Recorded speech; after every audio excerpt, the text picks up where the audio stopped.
They were married, and had never truly met, bound by a contract, living in the same world, yet strangers to each other in every way that mattered. He resented the idea of her before he ever saw her face. She walked away before he ever learned her name. But one night, one bottle of wine, one moment neither of them planned, and something irreversible began. The cruelest part? They fell for each other without knowing they were already married. What happens when the truth finally catches up to a love that never asked for permission? If that question is already pulling at you, you're exactly where you need to be. Subscribe to the channel, leave a comment telling us where in the world you're listening from, and drop a like if you're already rooting for these two. Your support keeps these stories alive, and this one will stay with you long after it ends. I'm Marcus, and here, love isn't explained, Joyce. It's lived. Chapter 1.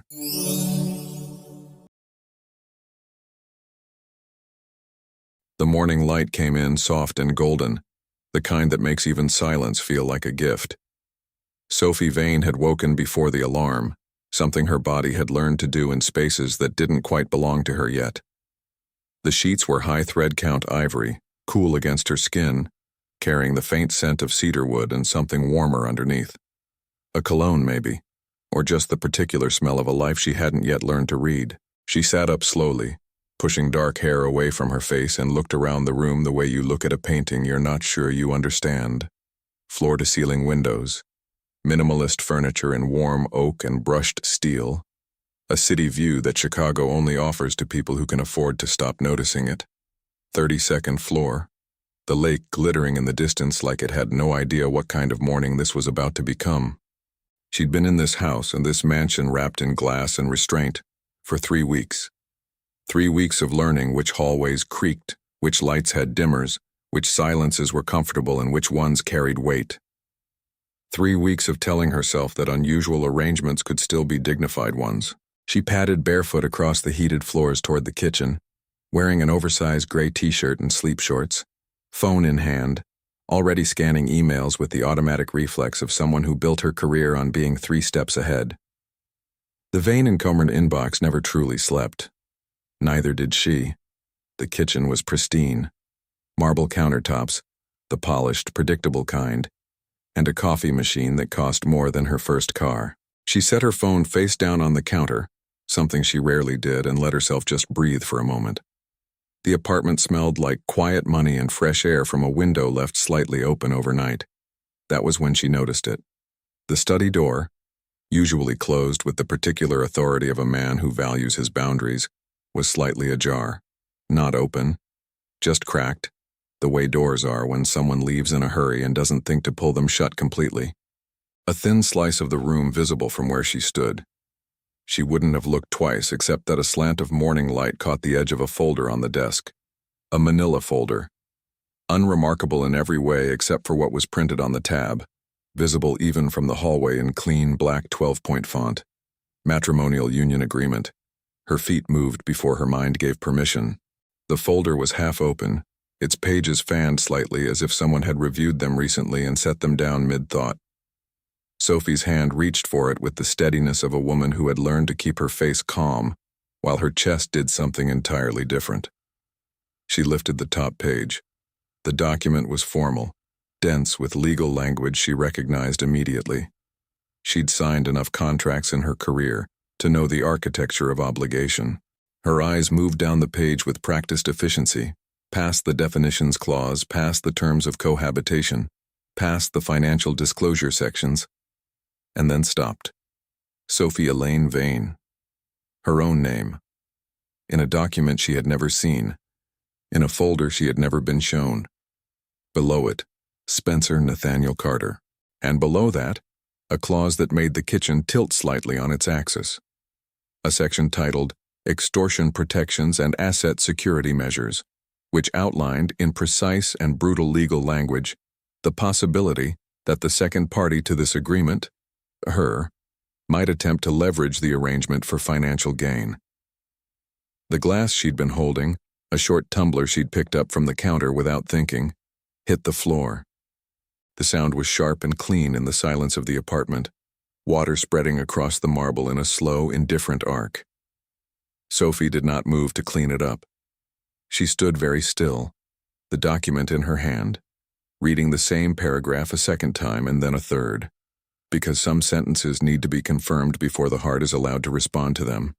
Her name, his name, her identity, reduced in black ink to a liability to be managed, a risk to be contained. 3 weeks of cedar wood and good sheets and a city view.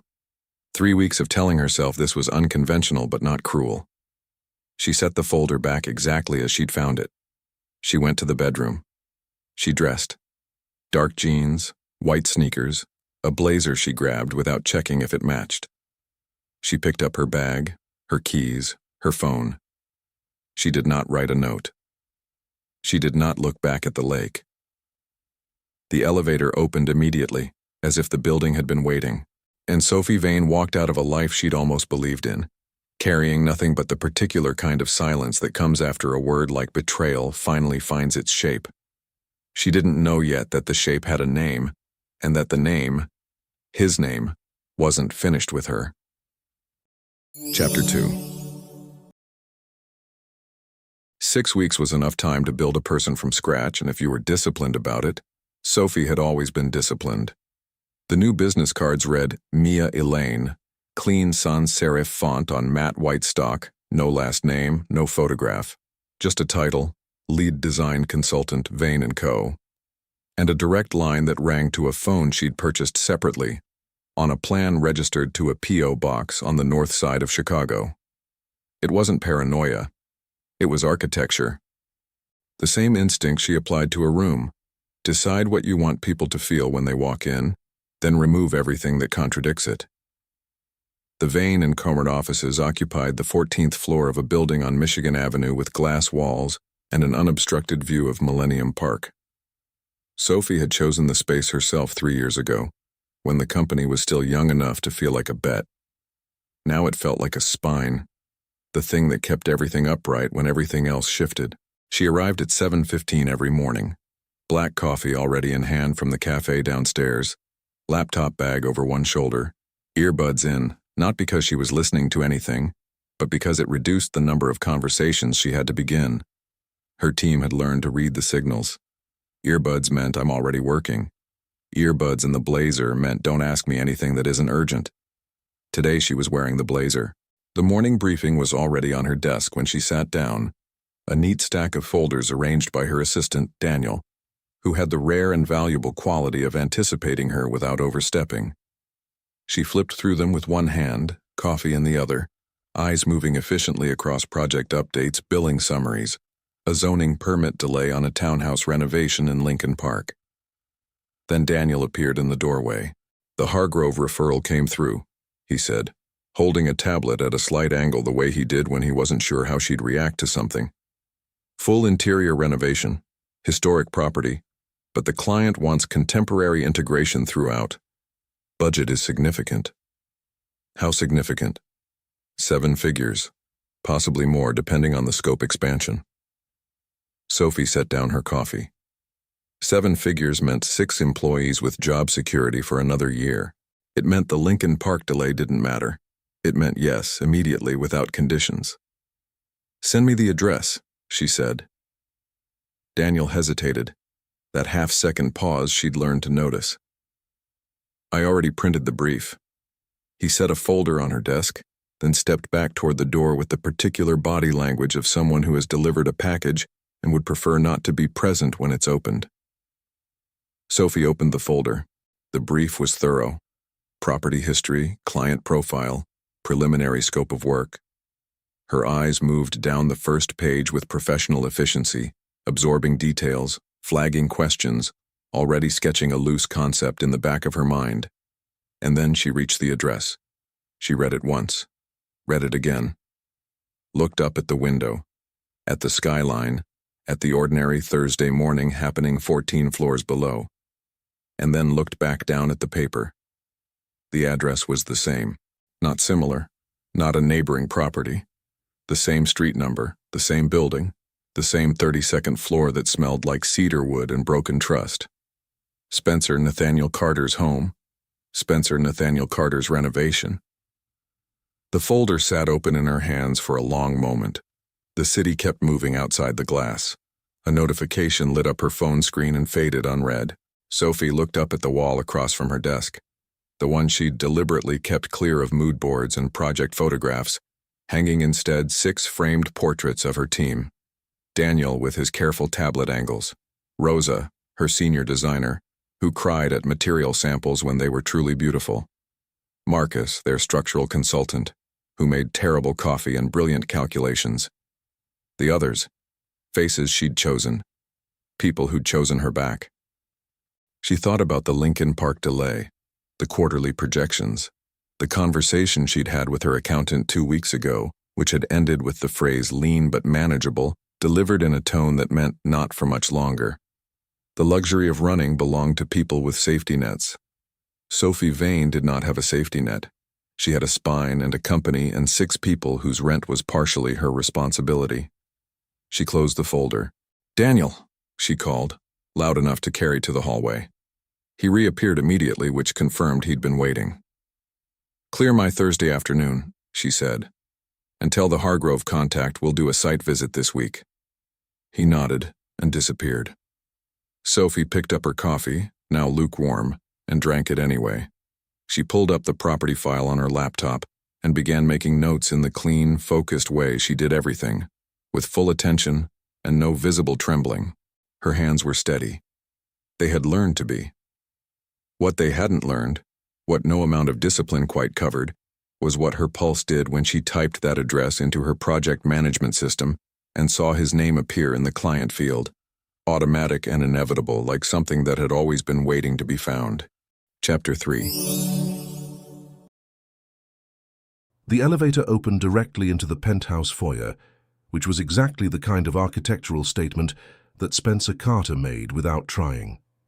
Sophie stepped out with her laptop bag over one shoulder and a portfolio case in the other hand, dressed in tailored charcoal trousers, a white silk blouse and ankle boots that clicked against the imported stone floor with quiet authority. She had chosen the outfit deliberately that morning, professional enough to be untouchable, confident enough to signal that she did not need this job to feel worthy of the room. Both things were partially true. The foyer itself was exactly as she remembered, and nothing like she'd allowed herself to remember. 12-foot ceilings, a chandelier that was modern and restrained, more sculpture than light fixture. The faint smell of cedarwood that hit her like a physical thing before she could prepare for it. She kept her expression neutral and her eyes moving, designer's eyes, cataloguing and assessing, finding the work and staying inside it. A woman in a sharp blazer, assistant Sophie guessed, early 30s, efficient posture, met her at the entrance and introduced herself as Claire. "Mr. Carter is finishing a call," Claire said, already moving. "He asked me to start you in the main reception room." Sophie followed her through a hallway she had once walked in bare feet. The reception room was large and underperforming, a space with extraordinary bones that had been furnished with expensive indifference. Clean lines, quality materials, zero soul. The kind of room that said, "I can afford anything," without saying anything else. Sophie set down her portfolio case and began a slow circuit of the perimeter, running 2 fingers lightly along the window ledge, testing the light at different angles, already seeing in her mind what the room wanted to become. She was standing at the far window, the one that looked north toward the lake, toward a horizon so wide it almost felt like an accusation, when she heard him. Not his voice first, his footsteps, the particular cadence of a man who moves through spaces as if they've already agreed to accommodate him. Mia Elaine. He said her name the way people say a name they've only seen written, with a slight pause before the second word, as if checking it against something internal. Sophie turned from the window at a measured pace, the way she'd practiced turning from things that required composure. Spencer Carter was taller than she'd processed in memory. He was wearing a dark navy shirt, sleeves rolled to the forearm, dark trousers, no tie, no jacket. The studied casualness of a man who'd stopped needing to prove formality years ago. His hair was dark, slightly longer than boardroom appropriate, and his jaw carried 2 days of shadow that looked less like neglect and more like a decision. He was holding a phone loosely in one hand, already pocketed as he crossed the room. his eyes moving over her with the same efficient assessment she'd just been applying to his walls. "Spencer Carter," he said, extending a hand. "I know," she said. Then, a half-beat correction. "Your assistant mentioned you." His handshake was firm and brief. His eyes were grey. She'd forgotten that, or perhaps never let herself register it fully.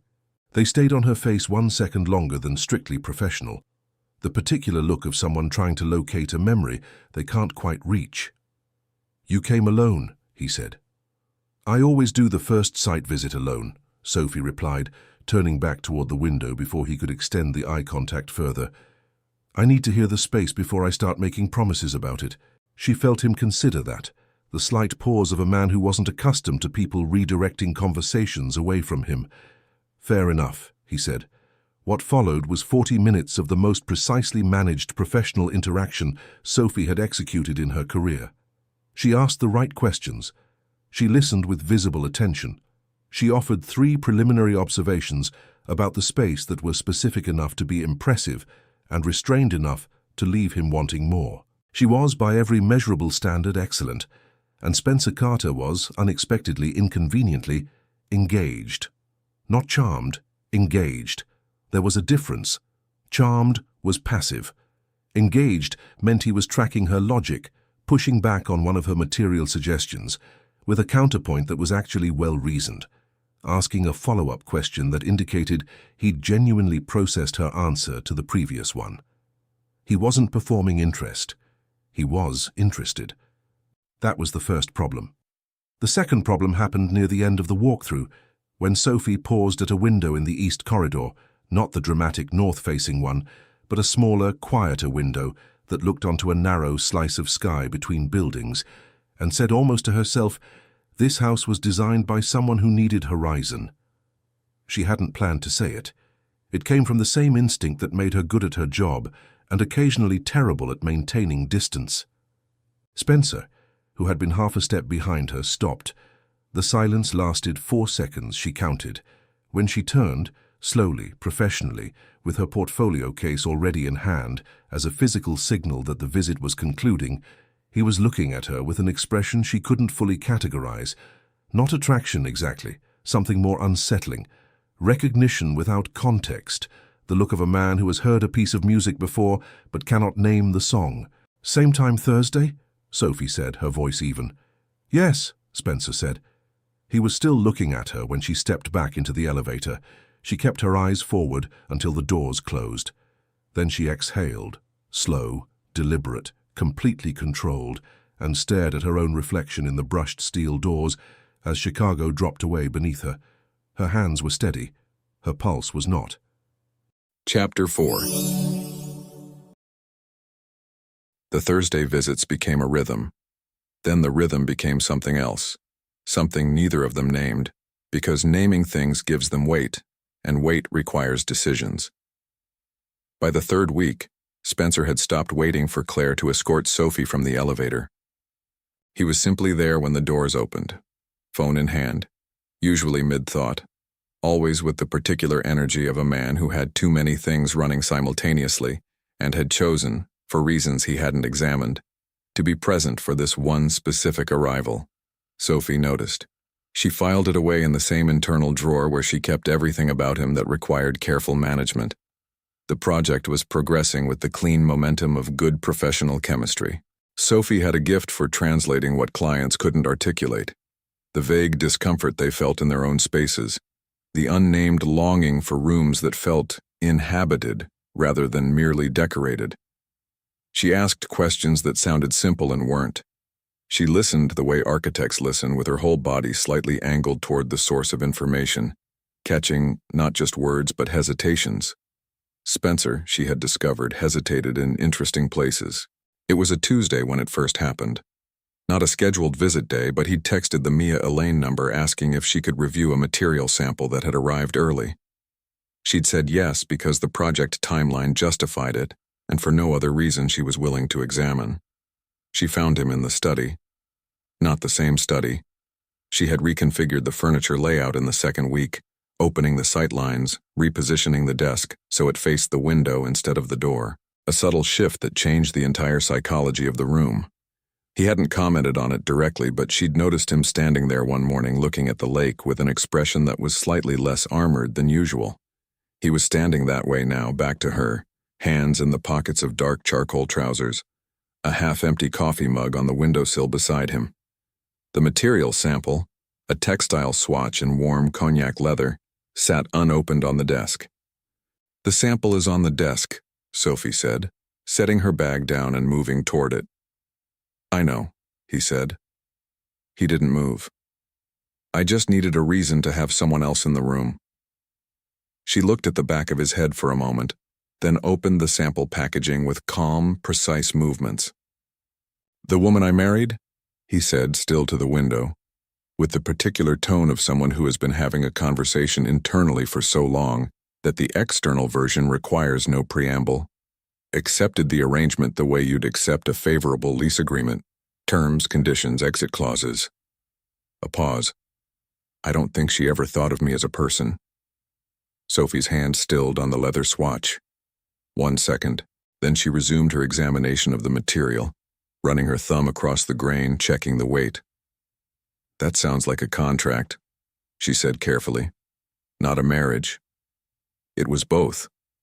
He turned then, leaning against the windowsill with his arms crossed, looking at her with an expression that was more tired than guarded. "I told myself that was fine, that arrangements with clear parameters were more honest than ones built on things that don't last. Do you still believe that?" He looked at her for a long moment. "I believed it when it was theoretical." Sophie wrote something in her project notebook, a note about the leather weight, the stitching specification, something real and grounded and professional. Her handwriting was even. She had trained her hands for exactly this, for rooms where steadiness was the only armor that held. Each sentence he spoke was a kind of map. She could see where the damage was, the specific geography of a man who had built his emotional architecture around the assumption that people entered his life carrying price tags. She could see, too, the places where that architecture was beginning to show cracks, hairline fractures that appeared when he wasn't performing indifference, when the room was quiet enough that performance felt like too much effort. The cruelest irony sat in her chest like a stone. He was confessing his loneliness to the woman he'd reduced to a legal liability. He was describing his hunger for something real to the only person in the room who already knew the exact weight of what he'd discarded. And she had to sit across from him, notebook open, expression professional, and receive every word like it wasn't also a kind of reckoning. "People surprise you," Sophie said finally, not looking up from the sample, "when you let the parameters go." Spencer was quiet for a moment. "Is that experience or optimism?" "Both," she said, "depending on the day." He almost smiled, not the full version, just the beginning of one, the kind that appears before a person remembers they've decided to be careful. It lasted only a second before his expression settled back into its usual composed distance. But Sophie had seen it. She closed her notebook, gathered the sample, and began moving toward the door with the measured efficiency that had become her professional signature. At the threshold she paused, not turning fully, just enough. "The cognac leather works," she said. "It'll warm the room without softening the lines." "Good," Spencer said. She left without looking back. In the elevator, she pressed her palm flat against the cool steel wall and focused on her breathing. In for 4 counts, out for 4. The way she did when something threatened to become larger than the space she'd assigned it. The leather sample was still in her hand. She hadn't meant to take it with her. Chapter 5. The renovation had reached the phase Sophie privately called the archaeology stage, the part where you stopped imposing vision on a space and started listening to what it had already accumulated. Drawers that hadn't been opened in years, shelves holding objects whose significance had outlasted anyone's memory of why they mattered. The residue of a life lived inside carefully maintained walls. Spencer was in New York for 2 days.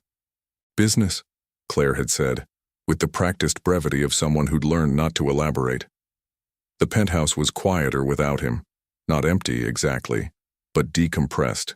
The way a room feels when the person who defines its atmosphere steps out of it temporarily.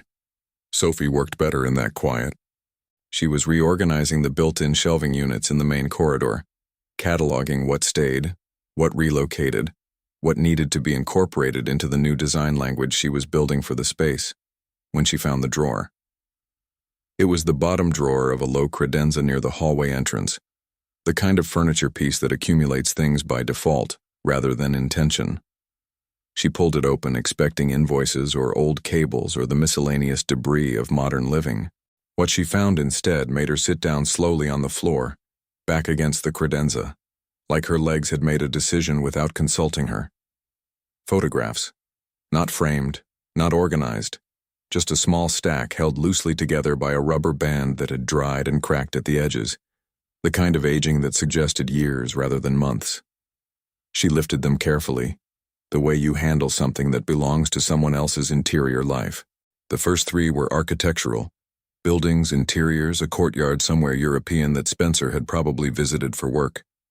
Professional documentation, essentially. She almost stopped there. Then the fourth photograph. Two people. An older man with a wide, sun-weathered face, the kind of face that had spent decades expressing things without apology. Deep-set eyes, a jaw that matched Spencer's in structure, if not intention, a smile that took up significant real estate. And beside him, pressed close with the unself-conscious ease of someone who felt entirely safe, a boy of perhaps 12. Dark hair, slightly too long, a navy jacket over a t-shirt with some logo she couldn't read, and a grin. Open, unguarded, completely free of the architecture of control that Sophie had spent 4 weeks carefully studying. Spencer, before he'd learned to be Spencer Carter. She sat with the photograph for a long moment, her thumb resting lightly on the edge, not touching the image itself. Something in her chest adjusted. A subtle shift, like furniture moved a few inches in a room you thought you knew. She set the photographs aside and continued working. It was 3 hours later, while cross-referencing the project's vendor list against the client's previously approved suppliers, that she found the second thing. It appeared as a footnote in a philanthropy disclosure document, the kind of financial transparency paperwork that high-net-worth clients sometimes provided to establish credibility with contractors. Most of it was standard: holdings, charitable contributions, board memberships. Sophie was skimming, not reading, until a program name stopped her index finger mid-scroll. The Meridian Design Fellowship. Annual funding, undisclosed donor. She knew the Meridian Fellowship. She knew it the way you know something that changed the material conditions of your life at a moment when changing them seemed impossible. The fellowship that had covered her first year of design school. The application she'd submitted under her grandmother's surname, Elaine, because her own name carried complications she hadn't wanted to explain to a scholarship committee. The program that had quietly, anonymously, made the version of her that built Vane & Co. as possible. She sat very still at the temporary work table she'd set up in the corridor and read the entry 3 more times. Undisclosed donor. She pulled up the Meridian Fellowship's public records on her phone, the ones that listed founding contributors without naming current anonymous funders, and cross-referenced dates. The anonymous funding began 11 years ago. Spencer Carter would have been 26, a year after he'd taken over the Carter Group from his grandfather. She couldn't confirm it. The anonymity was genuine and legally maintained. But the timeline fit with a precision that felt less like coincidence and more like the universe making a point she hadn't asked to receive. Sophie set her phone face down on the table. Outside the corridor window, Chicago was doing what Chicago does in late afternoon, the light going amber and lateral, catching the lake at an angle that made the whole city look briefly like something worth the effort of living in. She watched it without seeing it, her hands flat on the table, processing the specific discomfort of having your narrative about a person complicated by evidence. The villain she had constructed on the morning she walked out. The man in the documents, the name on the contract, the owner of the cedar wood and the broken trust, was a clean story, useful, portable, the kind of story you carry with you because it explains why you don't have to feel anything. The boy in the photograph grinned at her from the stack on the credenza. She thought about the fellowship, about her first year of school, The drafting table she'd bought secondhand, the professor who'd told her she had an instinct for light. She thought about the man who had possibly, quietly, anonymously, without any mechanism for credit, made all of it available to a girl he'd never met. The simple version of this story was becoming structurally unsound. And Sophie Vane, who understood better than most what happens when the architecture of something is wrong, knew that unsound structures didn't hold. Not forever, not even close. Chapter 6.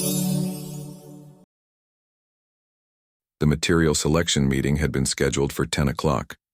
By 10:45, it had become something else entirely. It started professionally, the way most things between them started, with the clean buffer of work vocabulary and project timelines creating the illusion of safe distance. Sophie had arranged the samples along the temporary display surface she'd set up in the main reception room. 12 options for the feature wall and floor treatment, ranging from stark white engineered stone to warm travertine, to 3 variations of marble, each with its own argument for why it belonged in this particular space. Spencer arrived exactly on time, which she'd learned was one of his non-negotiable habits, coffee in hand, phone silenced and pocketed before he even crossed the threshold. Another habit she'd catalogued without meaning to. He stood at the far end of the sample display and moved along it with the focused attention of someone who took decisions seriously, regardless of scale. Sophie walked him through the options with the measured fluency of someone who had done this 100 times. She knew her position. She knew her recommendation. She had prepared for his likely objections the way she prepared for everything, thoroughly, in advance, without visible seams. "These 2 are the strongest candidates," she said, positioning herself beside the final 2 samples. On the left, a polished Bianco Civic, immaculate, luminous, every vein mathematically even, the kind of surface that photographed beautifully and asked nothing difficult of the people who lived with it. On the right, a honed Carrara with visible character, gray veining that moved organically across the surface, a slight variation in tone that made it look like something that had existed before the room and would exist after it. The Bianco is predictable in the best sense, reliable. It will always look exactly like this. And the Carrara? The Carrara has history. She picked up the sample, turning it slightly so the light caught the veining at an angle. Every piece is different. You can't fully control what you get, just the general direction. Spencer looked at the sample in her hand rather than at her. "I prefer to know what I'm getting." "I know," Sophie said. "Most people do." Something in her tone, not sharp, just honest, made him look up. She held his gaze for a moment, then looked back at the marble. "The problem with perfectly controlled surfaces," she continued, running her thumb slowly along a vein in the Carrara, "is that they don't breathe. They're correct. But they don't feel like anything." Spencer set down his coffee on the edge of the display surface. He crossed his arms, not defensively, she'd learned to read the difference, but in the way he did when he was actually thinking rather than deciding. "My grandfather built the original Carter Group offices in 1987, he said, looking at the Carrara sample and nowhere else. "He used marble from a quarry in Tuscany that doesn't exist anymore. Every piece had these striations, variations. He used to say the imperfections were proof that something was real. A pause that had actual weight in it. He was the only person who ever talked to me like I was a person, and not an extension of a balance sheet." The room was very quiet. Sophie kept her eyes on the sample in her hands. She understood, with the instinct of someone who had spent years reading spaces and the people who inhabited them, that this moment required stillness, that the wrong movement, too much warmth, too much recognition, would cause him to collect himself and retreat behind the glass. "Imperfections are where the light stops," she said quietly. "It has nowhere else to go." The silence that followed had texture, the kind you could almost put your hand through. When Spencer looked at her, directly, fully, without the managed distance he usually maintained, something in Sophie's chest responded before she could intercept it. Not the sharp alarm of the early weeks when every moment of proximity felt like navigating a room full of things she might accidentally break. This was different. Lower. More fundamental. The specific ache of recognizing something you've been pretending not to want. She looked back at the marble. The Carrara, she said. For the feature wall and the main floor. I'd run the Bianco in the secondary spaces, bathrooms, utility areas, to give the primary rooms something to be in contrast with. The imperfect marble means more when you've also seen the perfect version. Spencer was quiet for a moment. Approved, he said. No discussion, no counter-proposal. Sophie began making notes in her project book, her pen moving across the page in the clean, efficient lines of someone who knows exactly what they're writing. She could feel him still looking at her, not the assessing look of the first weeks, not the professionally curious look of the middle ones. Something she didn't have a category for yet, which was its own kind of problem. My grandfather would have liked you, Spencer said. His voice was different, quieter, with less management in it, like something had been set down that he'd been carrying for a long time. Sophie looked up. He was already looking away, back at the sample display, picking up the Bianco piece and examining it with the focused detachment of a man who had said something true and wasn't entirely sure what to do about that. He had good taste, Sophie said simply. Spencer made a sound that was almost a laugh. Almost. She closed her project book and began organizing the samples with the methodical care that kept her hands occupied when her mind needed a moment to catch up with what her chest was already doing. The Carrara sat at the center of the display, its gray veins moving organically across the surface, imperfect and completely alive. Neither of them moved it. Chapter 7. The storm arrived without much warning, the way the best and worst things do. One moment the Chicago sky was the usual steel gray of a late working evening, the kind of overcast that felt permanent, structural, like the city had simply decided on that particular shade and committed. The next, rain was hitting the penthouse windows with the focused intensity of something that had been building for longer than anyone noticed, and the lights flickered once, twice, and then surrendered entirely to the dark. Sophie and Spencer were in the study. They had been there since 6, an extended working session that had begun with a legitimate agenda, a finalization of the technical drawings for the corridor reconfiguration and the kitchen integration, and had extended past its scheduled end the way conversations do when neither person makes the deliberate move to close them. Claire had left at 5:30. The building was quiet in the particular way of high-rises after hours, when the ambient hum of other people's lives drops away and a floor becomes its own contained world. When the lights went out, the room became something different. Sophie had her laptop open, but the battery was already low and she closed it instinctively, preserving what remained. Spencer moved through the dark with the familiarity of a man who knew his own space by texture and memory, returning 2 minutes later with a collection of candles, the kind kept in kitchen drawers for exactly this contingency, and a box of matches. He set them on the floor near the technical drawings they'd spread across the low coffee table, and the light they threw was warm and uneven and thoroughly unprofessional. Power's out on the whole block, Spencer said, checking his phone and then setting it face down with a gesture that felt like a decision. Could be an hour, could be 3. I have the drawings in hard copy, Sophie said, settling cross-legged on the floor beside the spread of papers, pulling her blazer closer. We can still review the corridor sequence. We can, Spencer agreed, sitting on the other side of the drawings, close enough that the candlelight caught the angles of his face in a way that the recessed lighting of regular working hours never had. More shadow, more texture, less managed.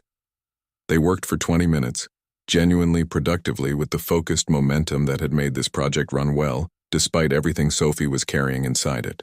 She walked him through the revised corridor flow, pointing at the technical lines with a pencil, explaining the decision to widen the east passage by 18 inches and what that meant for the natural light movement through the space during morning hours.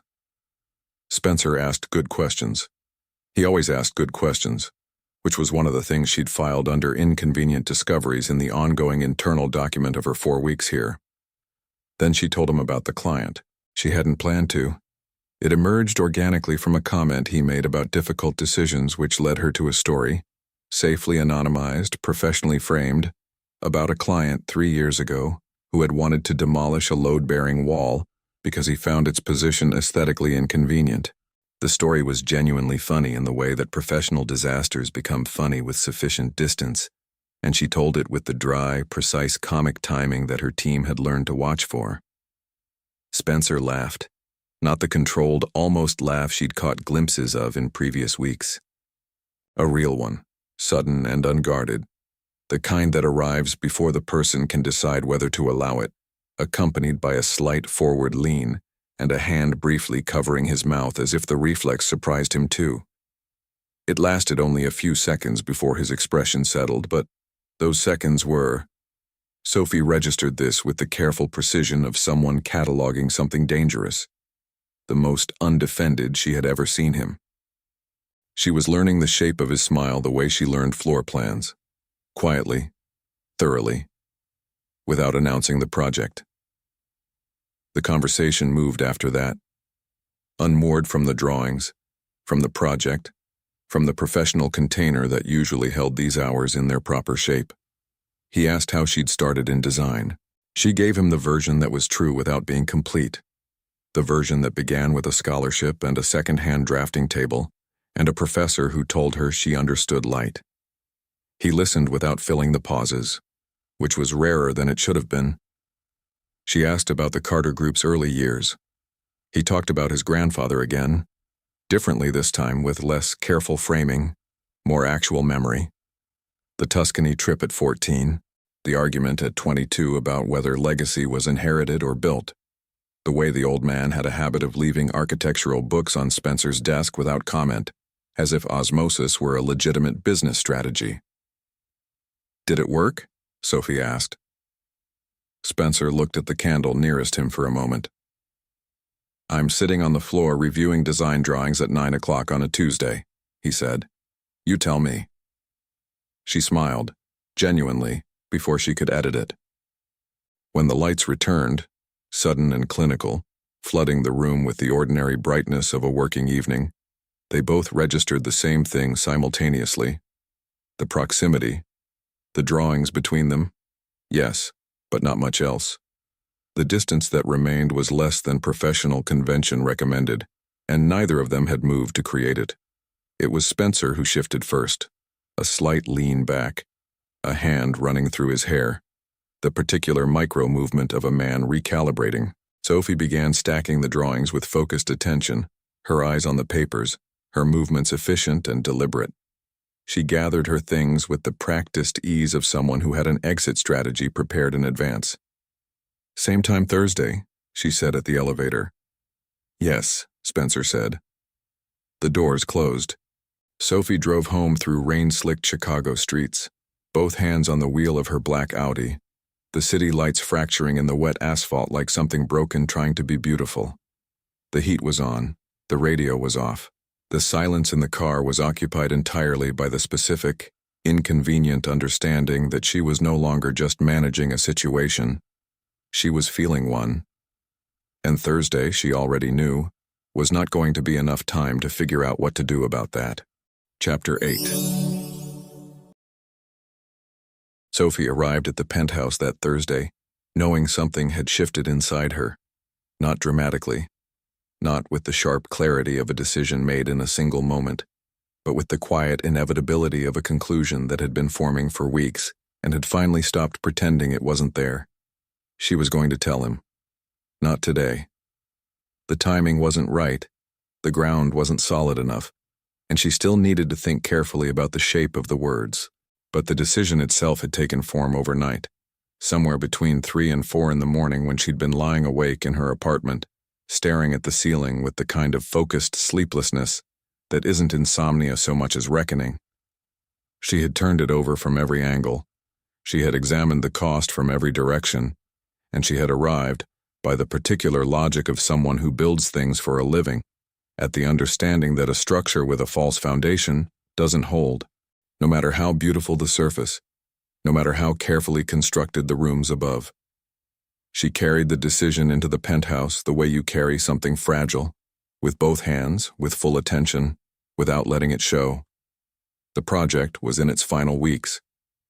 The major structural work was complete, the materials confirmed and largely installed, the space beginning to breathe in the way Sophie had imagined it would when she'd first walked the empty rooms with designer's eyes, and a heart she was trying to keep out of the equation. The Carrara marble in the main reception caught the morning light exactly as she'd calculated. The east corridor widened by 18 inches, moved air and light through the space in a way that felt organic rather than engineered. The room had found itself. She was doing a final review of the window treatments in the living area when she heard Spencer come in, not through the main entrance but through the terrace door, which meant he'd been outside, which meant something was on his mind. She'd learned to read his entry points the way she read rooms. The terrace door meant processing. The main entrance meant business. The kitchen unexpectedly meant he was in a better mood than he'd planned to be. He appeared in the living room doorway still in his coat, Chicago wind carrying the cold in with him, his hair slightly disordered from the terrace. He looked at her for a moment in the particular way he'd developed over the past weeks, direct, unhurried, like he'd stopped rationing his attention for her specifically. "You look different," he said. Sophie looked up from the window treatment sample in her hand. "Different how?" "Quieter." He crossed the room and stood beside her at the window, not quite close enough to be anything other than companionable, but close enough that she was aware of every inch of the distance between them. Not the professional quiet, something else. She looked at the sample in her hand. "Long night. Do you want coffee?" The question was so simple and so domestic and so completely characteristic of the man she'd been discovering underneath the contract and the controlled surfaces that she felt something move in her chest with a force she didn't try to name. "Yes," she said. "Thank you." He disappeared toward the kitchen. Sophie moved to the terrace door and looked out at Chicago. The lake flat and silver in the late afternoon light, the skyline doing what it always did, being enormous and indifferent and somehow still beautiful. She thought about the decision she was carrying. She thought about the shape of the words she hadn't yet found. Spencer returned with 2 mugs, black for her, which he'd learned without asking, and they drifted, by some unspoken agreement, toward the terrace. The cold was sharp, but not unbearable. The city spread below them in the amber wash of a sun that was losing its argument with the horizon. They stood in comfortable silence for a moment. The kind that had developed slowly between them, built from weeks of shared spaces and honest conversations and the particular intimacy of working closely with someone who takes things seriously. Then Spencer said, without looking at her, "There's a woman." Sophie's hands tightened slightly around her mug. She kept her eyes on the lake. "She was in my life briefly," he continued, his voice carrying the careful cadence of someone navigating territory they haven't mapped yet. "She left without explanation, months ago now." A pause. "I've told myself a dozen different stories about why. None of them fully satisfy." The sun was almost gone. The lake had turned from silver to the deep, complicated blue of early evening. "I think about her in ways I don't entirely know what to do with," Spencer said. "Which is new. I'm not accustomed to not knowing what to do with things." Sophie looked down at the mug in her hands. The ceramic was warm against her palms. She could feel her own heartbeat with unusual precision. "Maybe you didn't know her well enough to know what to do with her," she said, her voice low and even.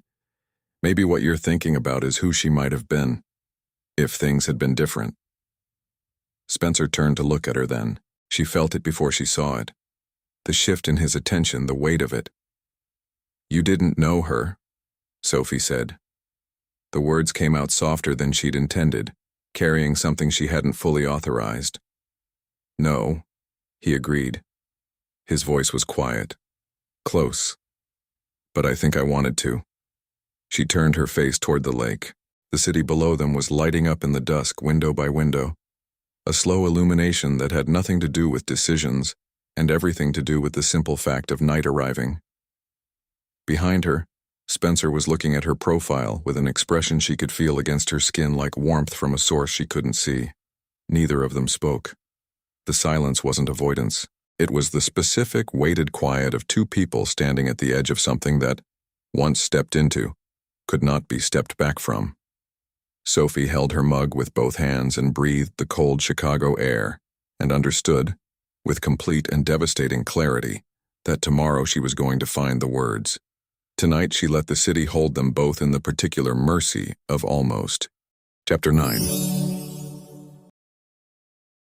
The morning arrived the way important mornings sometimes do, quietly without announcement, as if it understood that what was about to happen didn't need dramatic staging.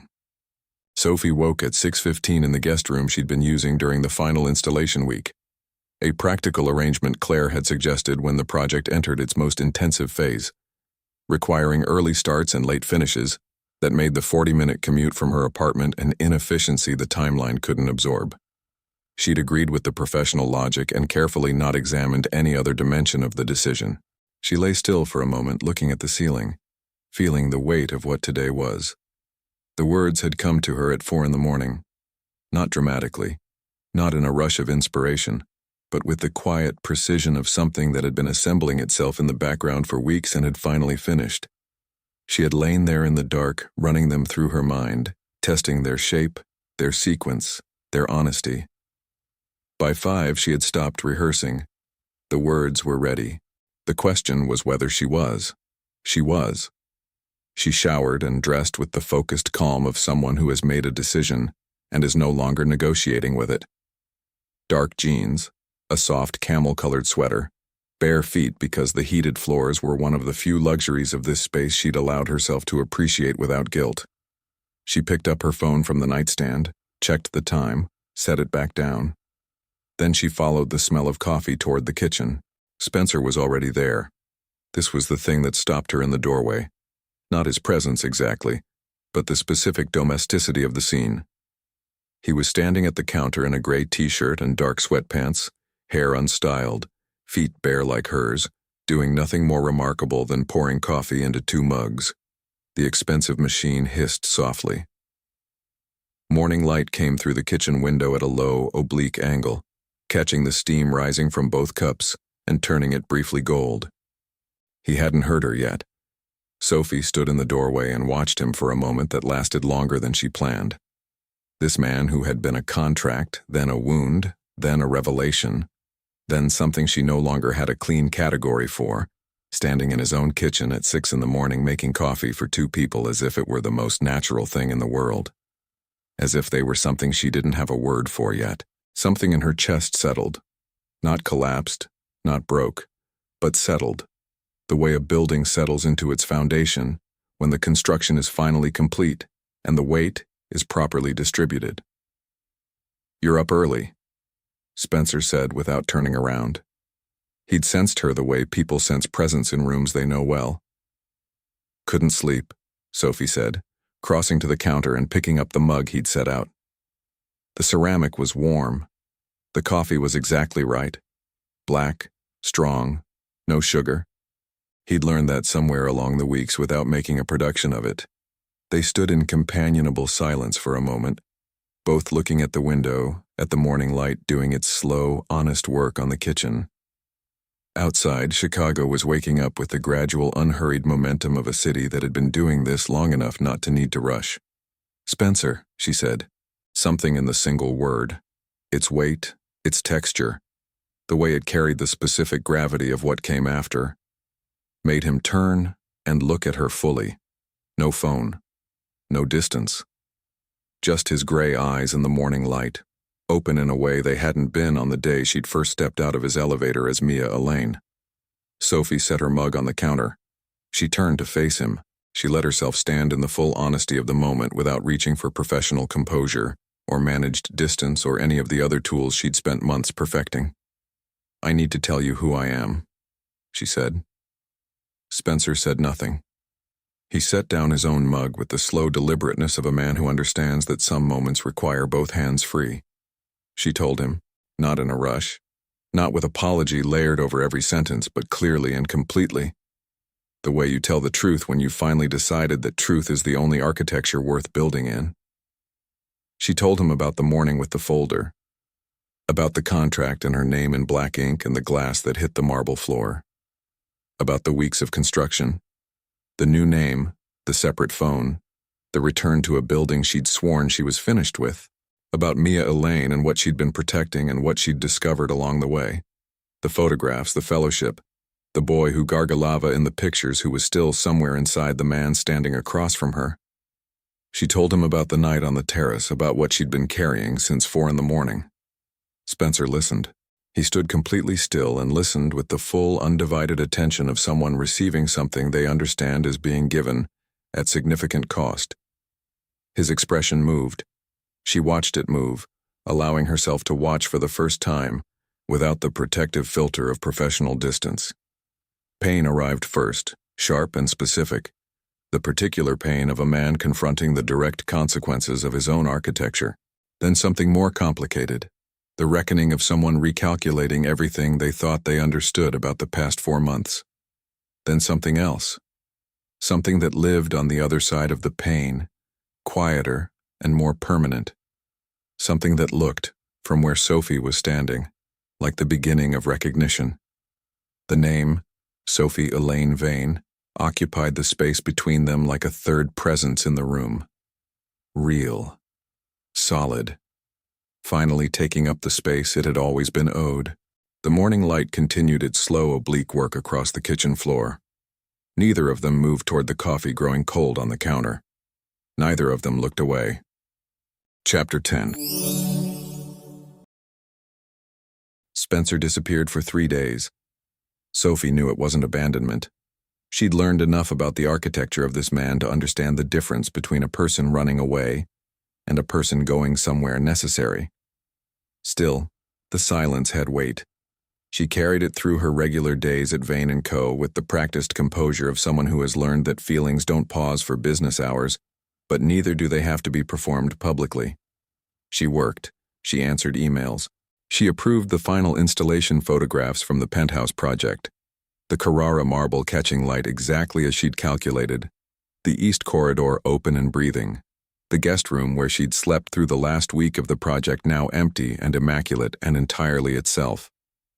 She looked at the photographs for a long time before forwarding them to the client file, which still had his name in the field that said, Spencer Nathaniel Carter, and she felt the full, complicated weight of what those images represented without trying to simplify it. On the second day, Diane Carter's attorney called Vane & Co.'s main line. Sophie took the call in her office with the door closed, standing at the window that looked onto Michigan Avenue, watching taxis navigate the late morning traffic, while a man in an expensive suit explained, with careful legal neutrality, that his client was prepared to initiate divorce proceedings and was requesting that certain prenuptial clauses be reviewed in advance of formal filing. The call was professional. The subtext was surgical. Diane had chosen her moment with the precision of someone who had been watching for a window of vulnerability and had identified one. Sophie listened to the entire call without interrupting. Then she said calmly that Vane & Co. was a design firm and not a party to any marital proceedings, and that the attorney had likely reached the wrong contact. She ended the call, set her phone on the desk, and sat for a moment in the specific quiet of someone who has just watched a chess piece move and is calculating 3 moves ahead. Diane wasn't wrong that there was a window. She was wrong about what was inside it. The third day arrived with a Tuesday morning energy, the particular momentum of a week finding its stride. Sophie was at her desk by 7:30, working through a proposal for a new commercial project when Daniel appeared in the doorway with an expression she had learned to read as something is happening that I'm not sure how to categorize. There's someone here, he said. No appointment.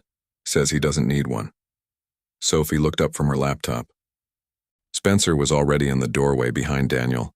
Not aggressive, not dramatic, wearing a dark wool coat over a simple black sweater, no briefcase, no phone visible, no documents of any kind. Just himself, standing at the entrance to her office with the particular stillness of a man who has spent 3 days demolishing something and has arrived at whatever was underneath. Daniel looked between them once, read the room with the efficient instinct that made him genuinely good at his job, and disappeared without being asked. Sophie stood. For a moment neither of them spoke. The office was bright with late morning light, clean, contemporary, the kind of space she'd designed around the idea that work should feel like clarity. 6 framed portraits on the wall, a drafting table she still used by hand for first concepts, the matte white business cards in their holder on the corner of the desk that read Mia Elaine and would need to be replaced. "I knew," Spencer said. 2 words, carrying the weight of an entire architecture. Sophie held his gaze and waited. "Not at first," he continued, moving into the room with measured steps, stopping on the other side of her desk. Close enough to be honest, far enough to give her the choice of the distance. The name was different. The context was completely different. But around the 3rd week, something in the way you spoke about light. He paused. "My grandfather used to say that people who truly understand light have always been slightly displaced from where they belong, that it makes them pay attention differently." A breath. "I recognized it. I just didn't know what to do with it." Sophie felt the floor shift slightly beneath her, not literally, but in the way it does when a piece of information reorganizes everything around it. "You knew," she said quietly. "And you said nothing. I needed to understand why you'd come back." His voice was steady but not armored, the difference she'd learned to hear.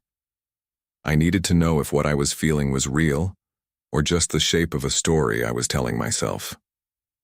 "And now?" Spencer looked at her with the full, unmanaged attention of a man who has spent 3 days in honest conversation with himself and has arrived somewhere he didn't expect, but recognizes completely. "The fellowship," he said. "The meridian. I don't need you to confirm it. I know you've already found the connection. I want you to know that it wasn't strategic. I funded it because my grandfather built something from nothing and believed that the only legitimate use of accumulated advantage was creating conditions for other people to do the same." A pause. "I didn't know you. I just knew that people like you existed and deserved the room." Something in Sophie's chest broke open quietly. Not painfully, but with the specific release of a structure that had been holding tension for longer than was necessary and had finally been given permission to rest. "Diane's attorney called," she said. "I know. I terminated the retainer this morning." Spencer's jaw tightened briefly, the only visible evidence of what 3 days of legal and emotional demolition looked like from the inside. She was never interested in the marriage. She was interested in the exit terms. "I spent 3 days making sure the exit terms no longer benefit anyone who treats people as leverage." He reached into his coat pocket and placed something on her desk. A business card. His personal number handwritten on the back in clean, deliberate script. Not typed, not printed, written. The way things are written when they're meant to last. "I never knew you," Spencer said. His voice was quiet and entirely certain. "I want to start now. If you'll let me." "Sophie." Her name in his voice, her real name, the whole one, said without hesitation or apology, landed in the room like the first note of something that had been waiting a long time to be played. Sophie looked at the card on her desk, then at him, then at the 6 portraits on the wall, the people she'd built something real for, the evidence that she knew how to construct things worth keeping. She walked around the desk. She opened the door wider. Some people spend their whole lives married to the wrong version of someone, never patient enough, never brave enough to wait for the real one to emerge. Sophie and Spencer were bound by a contract before they were ever bound by a choice. And it was only when they lost everything, the names, the armor, the carefully constructed distance, that they found the only thing worth keeping. Each other. Finally seen. Because the truest love isn't the one that arrives perfectly. It's the one that survives the truth. If this story touched something real in you, subscribe to the channel, leave a like, and tell us in the comments where in the world you're listening from.